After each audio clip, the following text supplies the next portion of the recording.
الحمد لله الذي أرسل رسوله بالهدى ودين الحق ليظهره على الدين كله ولو كره الكافرون. أشهد أن لا إله إلا الله وحده لا شريك له وأشهد أن سيدنا محمدا عبده ورسوله.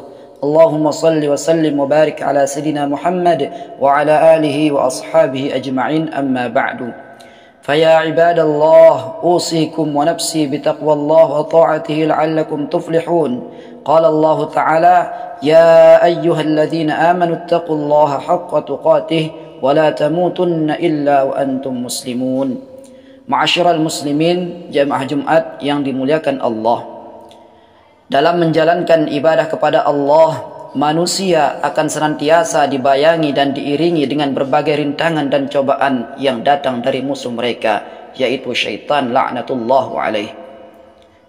Karena syaitan telah berjanji akan terus berusaha menggelincirkan manusia dari jalan Allah, agar manusia menjadi orang-orang yang rugi dan kelak menjadi penghuni neraka Allah Subhanahu wa taala bersama mereka.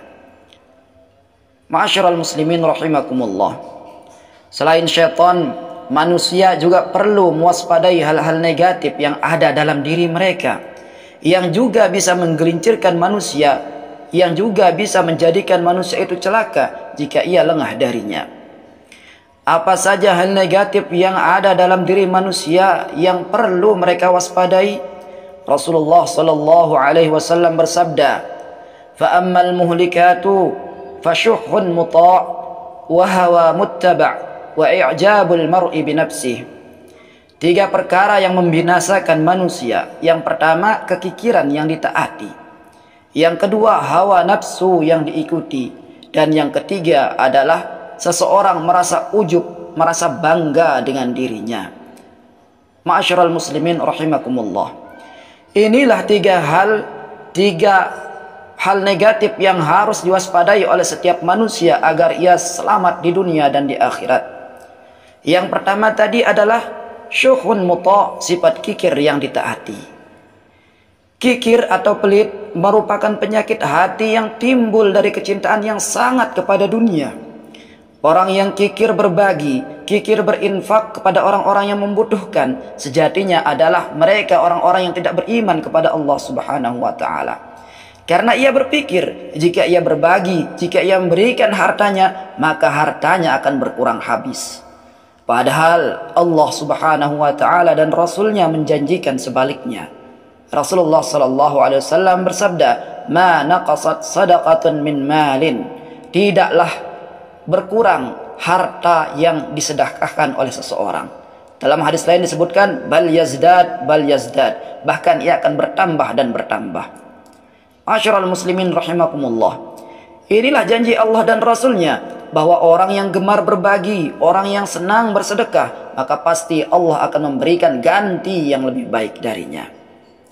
Tapi sekali lagi, orang yang kikir seakan tidak percaya dengan janji Allah dan Rasulnya ini. Ia terus saja mengumpulkan dan menyimpan hartanya. Ia tidak peduli dengan orang-orang yang ada di sekitarnya yang membutuhkan. Hingga akhirnya ia menjadi budak dunia. Ia melupakan akhirat dan menjadikan dunia menjadi satu-satunya tujuan hidup. Dan itulah pangkal dari kesengsaraan yang abadi. Na'udzubillah min zalik. Rasulullah sallallahu alaihi wasallam bersabda, "Al-bakhil ba'idun minallah, ba'idun minan nas, qaribum minan nar." Orang yang bakhil, orang yang kikir itu akan jauh dari Allah, jauh dari manusia, dan dekat dengan api neraka. Hadirin jamaah Jumat yang dirahmati Allah, lalu hal yang membinasakan bagi manusia yang kedua adalah hawa nafsu yang diikuti. Nafsu dalam diri manusia cenderung akan mengajak manusia kepada hal-hal yang bersifat duniawi atau hal-hal yang bersifat kesenangan yang mengarah kepada kemaksiatan. Oleh karena itu, berjuang melawan dan mengendalikan hawa nafsu ini dikatakan oleh Rasulullah sallallahu alaihi wasallam menjadi salah satu jihad yang terberat. Ketika Rasulullah sallallahu alaihi wasallam pulang dari medan pertempuran, beliau bersabda kepada para sahabatnya, "Raja'na min jihadil asghar ila jihadil akbar." Kita sekarang sedang kembali dari jihad yang kecil menuju jihad yang paling besar. Para sahabat bertanya, "Wa ma jihadul akbar ya Rasulullah?" Apa jihad yang lebih besar itu wahai Rasulullah? Maka Rasulullah sallallahu alaihi wasallam bersabda, "Jihadun nafsi jihad melawan hawa nafsu. Hadirin jamaah Jumat yang dirahmati Allah, jika kita berhasil menundukkan hawa nafsu, maka tentu kita akan menjadi orang-orang yang beruntun. Allah Subhanahu wa taala menjelaskan dalam Al-Qur'an, wa amma man khafa maqama rabbuhu wa nahan nafsa 'anil hawa fa innal jannata hiyal ma'wa.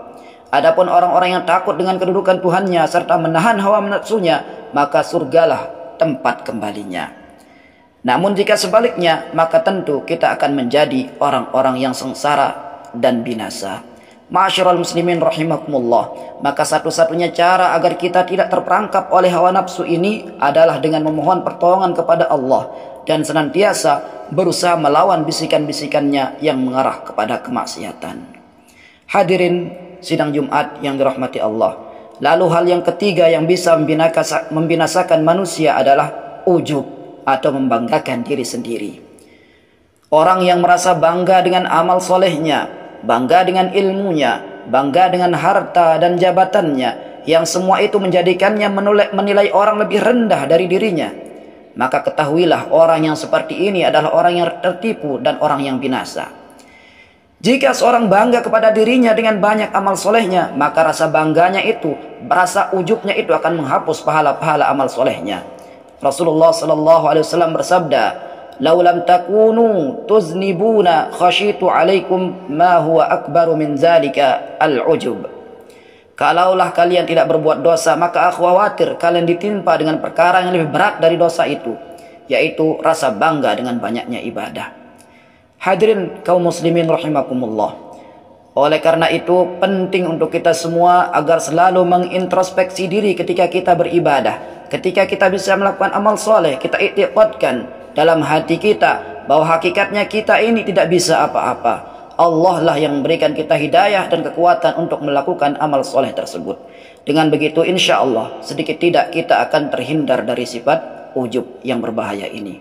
Ma'asyiral muslimin rahimakumullah, demikianlah tiga hal yang bisa membinasakan diri kita semua. Mudah-mudahan Allah Subhanahu wa taala memberikan pertolongannya kepada kita untuk menjauhi semuanya, agar kita menjadi orang-orang yang selamat di dunia dan akhirat. Barakallahu li wa lakum bil Qur'anil azim wa nafa'ani wa iyyakum bima fihi minal ayati wa dzikril hakim. Aqulu qawli hadza wa astaghfirullah li wa lakum wa lisairil muslimin.